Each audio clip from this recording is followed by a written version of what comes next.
Welcome back, everyone, to another episode of Big Red's Isopods. And this week we're going to be doing our monthly feeding, but we're going to be taking a look at our Armadillidiums this week. So before further ado, let's get into it.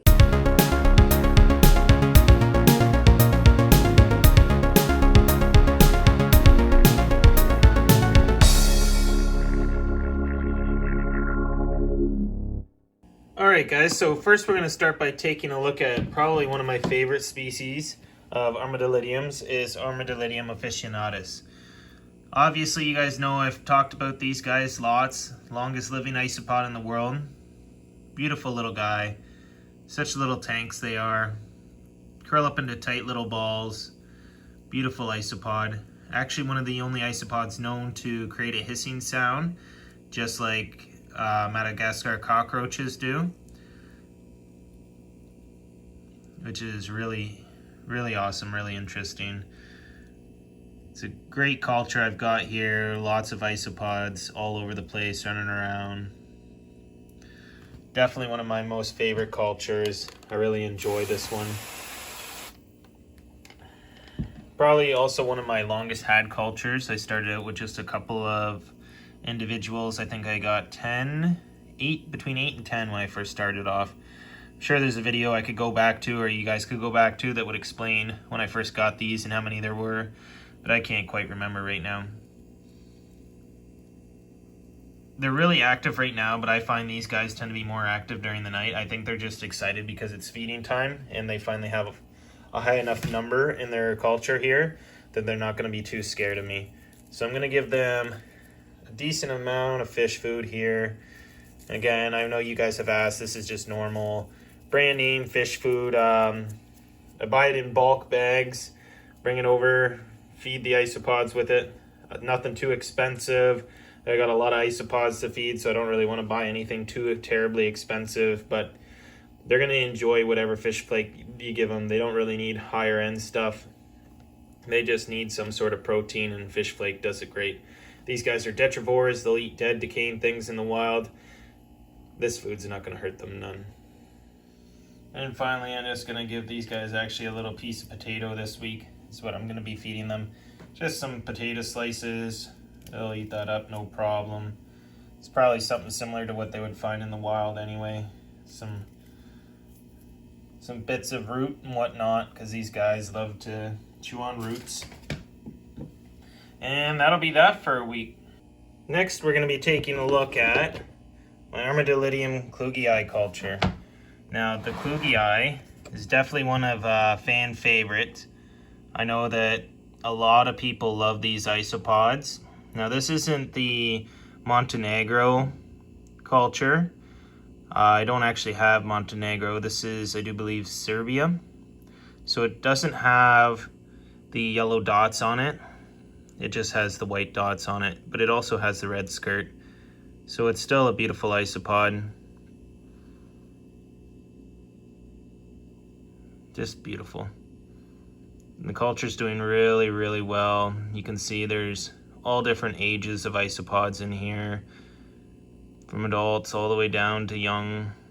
I don't know if there's any monkai in here, but we'll give her a spritz down and we'll see what happens. Maybe they'll pop out.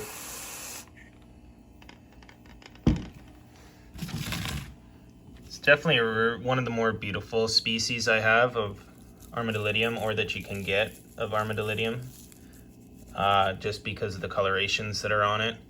There's probably only a couple more that would be close to the same, which would be definitely the Armadillidium gastroy, which is a really beautiful one, or maybe something like the magic potions.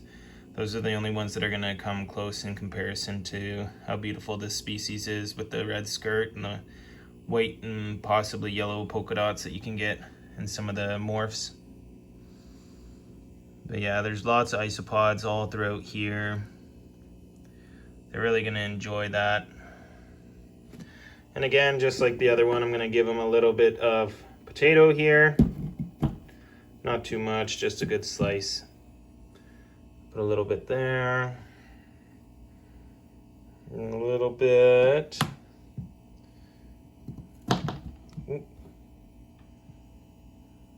bit down over here. That should be lots for them. They're not that voracious of a species, but I find the Armadillidium aren't really that voracious to begin with. You know what, I might just take some of this apart and leave the bigger piece down over here where most of them are, and leave the smaller piece up over there. And that'll be good for these guys for a week. Next, we're going to take a look at one of my newer Armadillidium species. I haven't shown you guys too much about this culture. We're going to take a quick peek under here, see how they're doing. This is my Armadillidium espanol culture, which seems to be doing fantastic, as you guys can see. The adult numbers are rising up quite large. You can see the maculatum running around everywhere, which is fantastic. I'm not going to really mess around with these guys too much because they are a relatively new culture to me. A newer one of the species I've picked up. So I'm going to carefully sit them back down. Don't want to disturb them too much. They seem to be doing fantastic though. Really quite beautiful isopod. Rolls up into a ball just like all the other Armadillidium species, but he's got quite the interesting color pattern to him, and they don't seem to get too terribly big. They're one of the smaller Armadillidium species, but still beautiful nonetheless.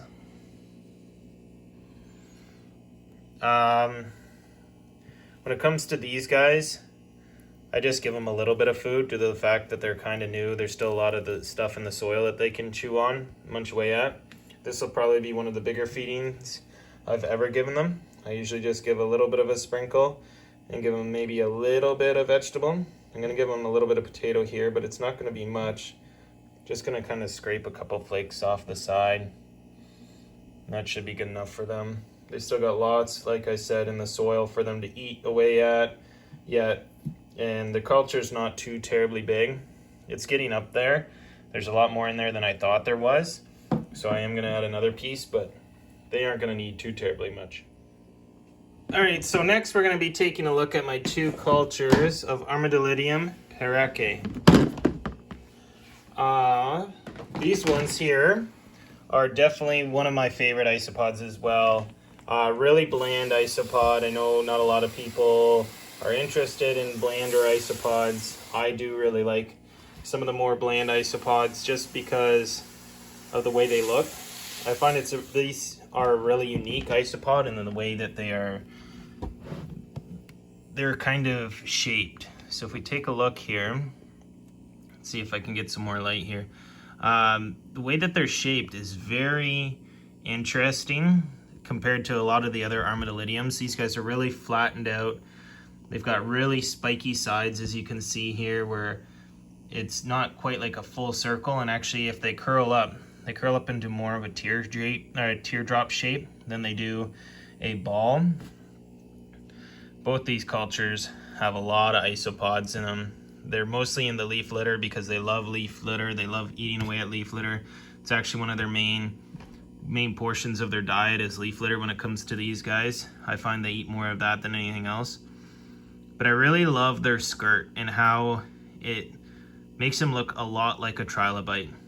I'm really into prehistoric animals, even animals that are in the ocean and whatnot. Pretty much anything in the past, even a couple of thousands of years ago to now. Really, nature just intrigues me in general and how animals have evolved. So just seeing these guys look pretty much the same as trilobites is just so cool. And to have them in my collection, I wouldn't go without them. They're just a very interesting and adorable isopod. Fairly quick breeder compared to a lot of the other Armadillidiums, and just so cool. So cool, so awesome. I can't stress that enough of how cool I think these guys are. I know I say it way too much about all the isopods, but I can't help myself. A lot of the isopods I have for a reason. Some of them I wish I could have are a little bit expensive, but for these guys, they're not really that expensive, and it's just something I really wanted to have. Next, we come to our culture of Armadillidium gastroy, or Armadillidium gastroy, which is by far the coolest of the Armadillidiums. Not just because it's the biggest, but because the coloration on these guys is just outstanding. The fact that they've got the yellow dots all over them with the purple skirt is just amazing to see in the isopod world. You see a lot of beautiful different isopods. A lot of them I don't have. There's some overseas that are more beautiful than this, but they're really expensive. But for a decent priced isopod, you can't get much better than Armadillidium gastroy, especially if you're looking for an Armadillidium species. A lot of the Armadillidium that you're going to find that are really neat are really rare to find. These ones, however, are fairly simple to find. You can pretty much find them at any expo you go to. A lot of different hobbyists that are selling isopods are going to have these guys. They're fantastic to have.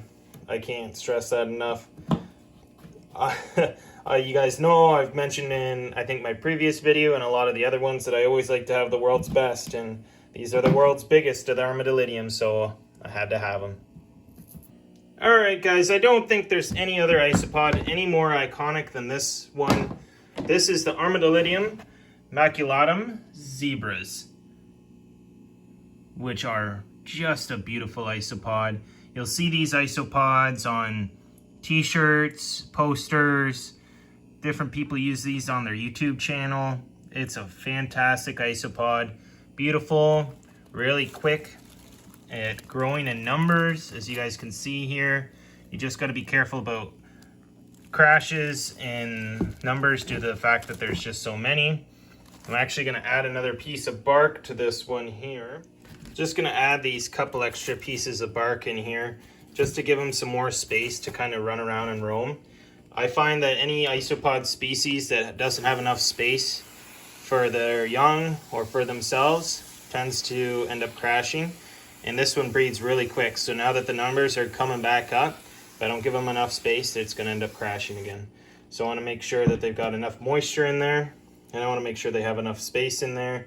Seem to be getting a little bit dry, so I gave it an extra spritz down. I've mentioned before in my videos that I will tend to do that if there seems to be a lot. Gonna give them a nice good feeding here, keep the numbers up nice and high, stay healthy, and I'm gonna give them some more leaf litter off camera here.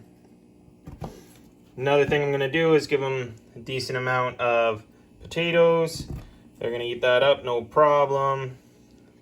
Semi-voracious species of Armadillidium.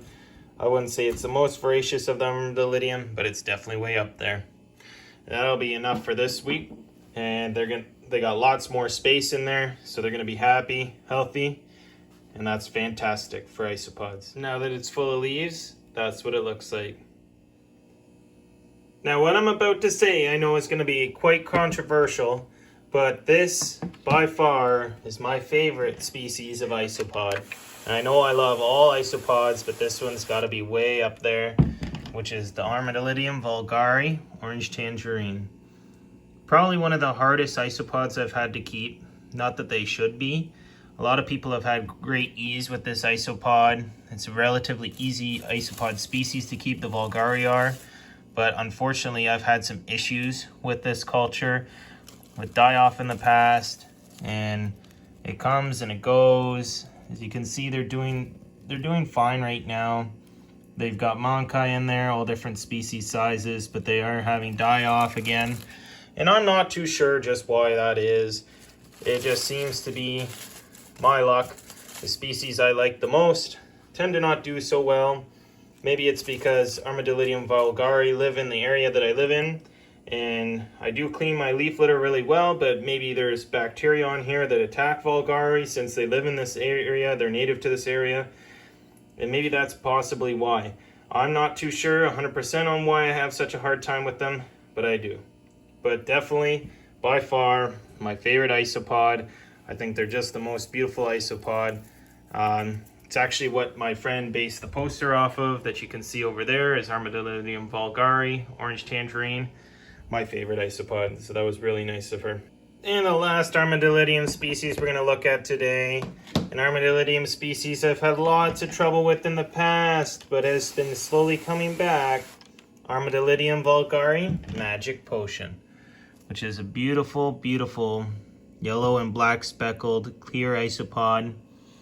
Arguably one of the most beautiful isopods in the hobby. They're finally coming back in numbers. They're not doing the best, but they are finally getting back up there. Beautiful, beautiful, beautiful isopod.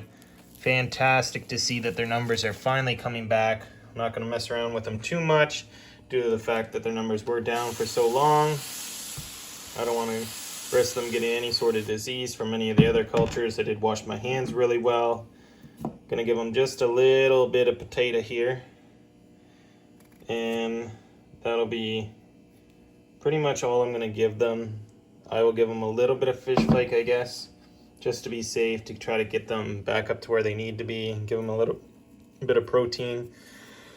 But for the most part, just like always, I'm going to leave them alone.